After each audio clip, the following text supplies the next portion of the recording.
Ay! This is Inayay ng Pamilya!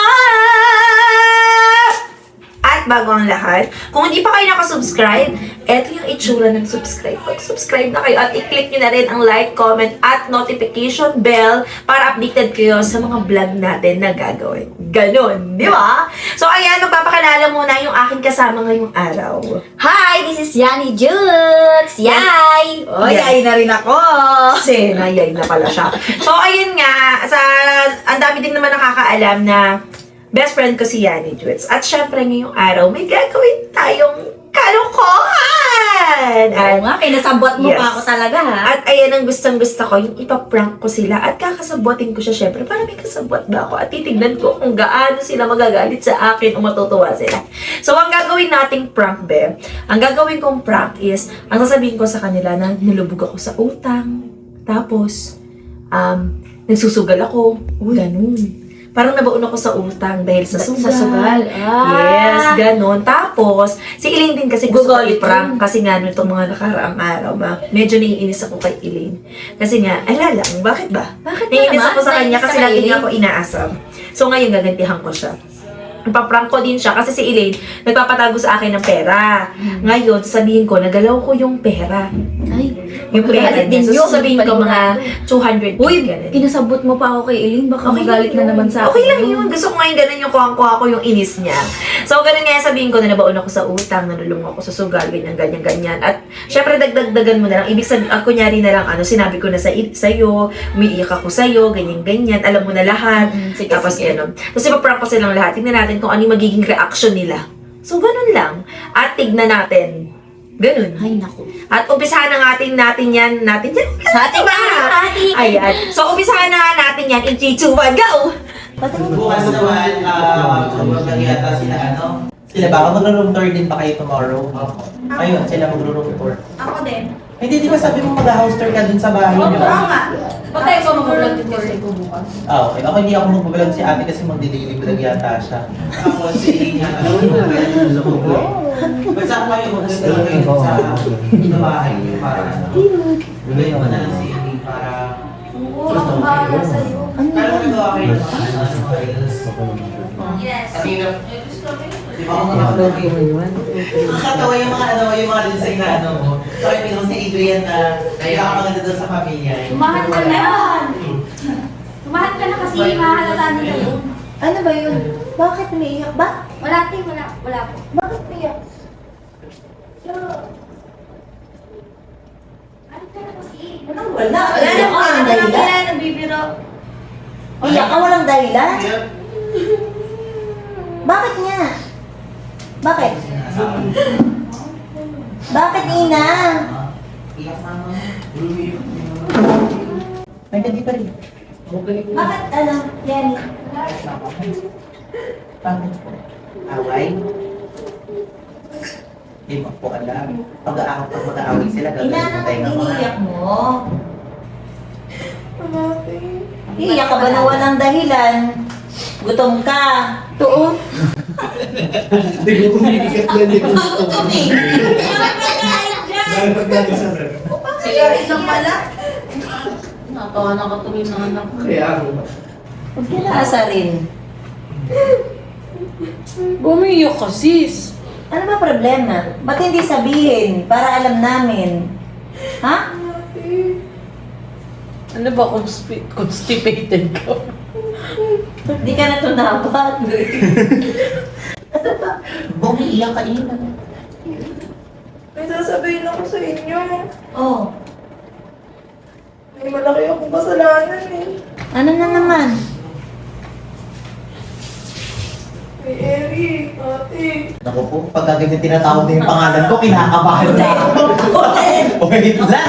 Ano ba na naman yun? Ah, Ano nga? Ano? Baon na baon ako sa utang. May ina ka nababago doon. Eh di ba nabayaran na ng Kuya Yuki mo yun? Nabayaran na yun ah. Wala nang natira sa pera ko. May panibagot eh. Na naman, Ina? Ay, Ina, sinasabi ko sa'yo, ako wala na akong pera. Ubus na pera ko. Millionaire ka na yan. Millionaire sa utang. Tingin Uy. ko sabihin mo na lahat para malaman na nila. Na ano ba? Gawa pa akong mali. Ano? May nagawa ka pang mali, bukod dun saan nagkandalubog-lubog ka sa utang. Wala namang ginawang tama yun. Ano? Kasi Sabihin mo yung, na. Ano? yung perang pinatago sa akin ni Iling, nagalaw ko eh. Uy, na naman! Ano na? Ganun sinasabi mo, Iling? Pero Ina. Ina, Pero ni Iling na pinatago sa'yo, dinalaw mo? Bahaw, ipasok mo nga muna yung syringe sa kwarto. pasok niyo muna. Pasok niya nga muna. Dali mo muna dun bahaw ha, para hindi marinig yung pinag-uusapan. Ano ina?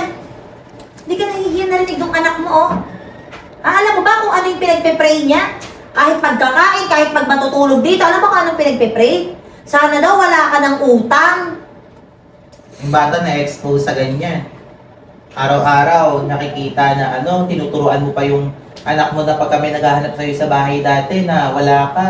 Ina, ano ba Tinuturuan mo naman? magsinungaling yung anak mo. Sobrang nakakahiya. Ha? Hindi ka nahiya? Sumagot ka, hindi ka nahiya? Binibigyan mo ng kahihiyan yung pamilya mo? Ha? Hiya. Ate, di ko naman sinasadya. Di sinasadya. Kung nangutang sana siya, nadala niya sa magandang paraan. Sa mo dinala! Okay pa sana eh. Kung sa magandang paraan mo dinala, susubal mo dinala eh. Ang masama pa doon, ginasusupa yung pera na hindi naman sa'yo. Ganun. Hindi ka nag-iisip? Ha? Hindi ka ba nag-iisip? Ha? Ate, ano gagawin ko? Nangyari na. Oh, sinasagot-sagot mo pa ako. Sinasagot-sagot mo pa ako. Ha? Ate mo ako, gumaganyan-ganyan ka? Pinaghirapan Ha? ng bata yun. Masabi. Pinaghirapan ng bata yon? Nagtiwala sa'yo? Ano gusto mong reaksyon namin? Matuwa! Ako, wala na ako sasabihin about yan ate. Kasi ako tapos na ako, sabi ko sa inyo, naubos ako, nawala na lahat ng pera ko dahil sa ganyan. Sabi mo sa amin, tama na, magbabago ka na. Di ba nga, napopost ka pa. Di nga nag-iisip. Kaya nausapan natin, di ba, uubusin yung utang mo, tatapusin natin lahat ng utang mo para makakapagsimula na ulit tayo ng bagong buhay, lalo ka na.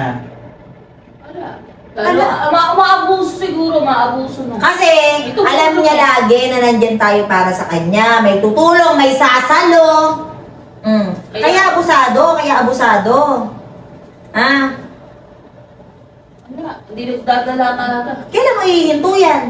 Pag may sundo na sa'yong pulis dito. Ha? Masama pa nun, ginamit. Ay na. Ba't ba naisipan mo?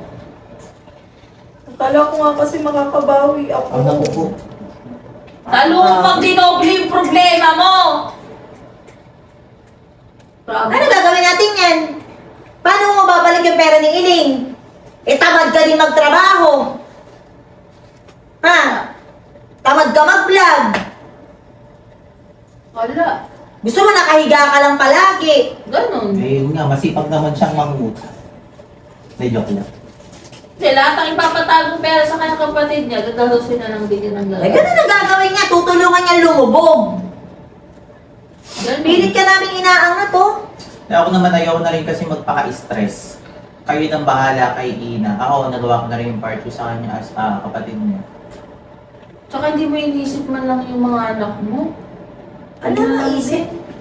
Yung anak niyang panganay, nagkakaisip na, naiintindihan na yung nangyayari sa paligid. Wala, hindi niya naiisip yun. Puro sarili mo. Ina, wala ka na. Wala ka na pagbabago. Palala ka ng palala habang tumatanda ka. Ano ba na naisip? Daanin ka sa maayos na usapan, wala.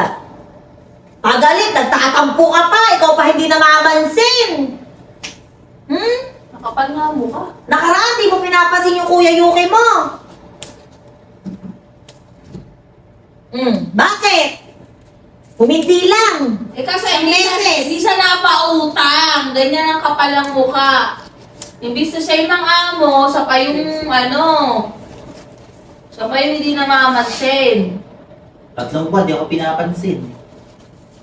Pero dito na rin naman na tayo para tulungan din. Ano pang magagawa natin? Basta, wala naman na rin na tayong magagawa kung di magtulong-tulong tayo dito. Kasi anong gawin natin dyan? Anong gagawin yan? Mangungutang sa iba. Nakakahiya. Uutang na naman kay ganito. I-chat na naman tayo. So nakakahiya. Na-post na tayo ng mga nangungutang tayo pamilya daw. Paulit-ulit na lang din gagawin ni Ina yan. Ewan ko sa inyo, ang dami-dami yung sinasabi. Kung ayaw niya akong tulungan, Ate Juan, mga wala talaga kayong mga kwentang kapatid. Hoy! Hoy! Ay! Hoy! It's a prank lang! Prank lang! Papansin si Prank lang, prank lang. Prank lang, te. Kasi yung camera nyo. Ayun at saka yun. Ay! Nakapagod na yun! Kasi may kanina eh! Mamaya, totoong Nasa naman bahay! Nagkakapit. Wala na yan. Ano na, pero kinuha na niya talaga. Check mo mga katak. Ano sa bahay kayo naman? Ganito yung para prank. Hindi alam na niya yung magiging reaction natin ngayon. Alam mo na. Actually, nung sinabi ng Kuya Eric, ate, alam ko na utang. Ako na kinabahan mo na. Hindi na nyo talaga maghapunan na tayo. Hi! Successful ang prank! At ayun na. Kaya alam niyo na, may mga kapatid ako. May mga kapatid ako uutangan. So ayun na nga mga kabataan, dito na nga matatapos ang aking prank. Kaya yan, kaya sa mga di pa nakasubscribe, eto yung itsura ng subscribe, mag-subscribe na kayo. And don't forget to spread love!